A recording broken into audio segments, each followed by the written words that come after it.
Hi people, Fuzzy Mall. I drove down from Hamilton, Ontario yesterday to kind of explain my work here. Let me see if I can unpack it for you because there's kind of a lot going on.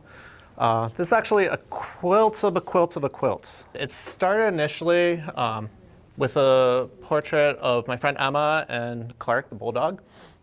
It was initially part of another series I did. It was asymmetrical, about 6 by 8 foot portrait.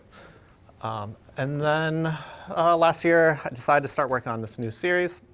So I kind of stripped the backing, industrial felt backing out of it, and sewed a improvised asymmetrical quilt that ended up about 12 by 10 feet or so. So that would be the second version. After that, I punched grommets into the edges of the piece, and then I hang them on different points in the wall in various screws to start allowing the material, embracing the materiality of the material to naturally abstract the image underneath. Then I take a photo of that and then use that as a source photo to create the new work here.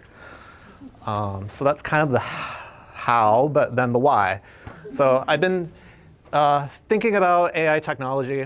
I don't actually use AI. I probably won't, but it is a tool to be used. So thinking about that, if you synthesize AI down to its core, it's a program that's scouring the internet for billions of data points that it reconstructs to create something new. So this is what I'm kind of calling like analog AI so far. So what I'm doing by punching the grommets in, placing different screws in different points that can just keep varying, I can essentially hang this billions of different ways off of the one piece. Yeah, so this is the first series I did. I had a brain hemorrhage 2 years ago. This is the first series I've done after that. So I'm also in the back of my head thinking about distorted memories, memory loss, how I'm remembering things. So I'm playing around with that distortion and then abstraction because I don't actually know what I may have lost, and that goes for any of us. Like, so yeah, that's kind of where things lie and how I came up with this concept.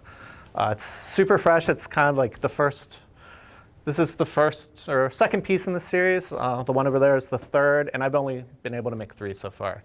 So it's still kind of new and still learning how to talk about this work. It's from the same series, same way of thinking, just a different subject.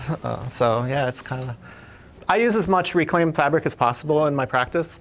I kind of estimate 90% plus. I have so much fabric, it's hard to really know where it came from at this point.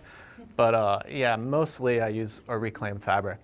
I do that to obviously keep things out of the landfill, but also to keep my palette fresh. I can't rely on going back to the same bolt of fabric over and over for my work. Once a dress or shirt's cut up, then that pattern is gone, right? So it's constantly challenging myself to come up with new solutions and to keep exploring. I generally I do always work in series. They tend to go from 8 to 12 to 24 pieces. It's just a matter of when I feel like what I had to say is expressed enough, and then I get to go on to the next idea. I'll be playing around for at least another year or two like this.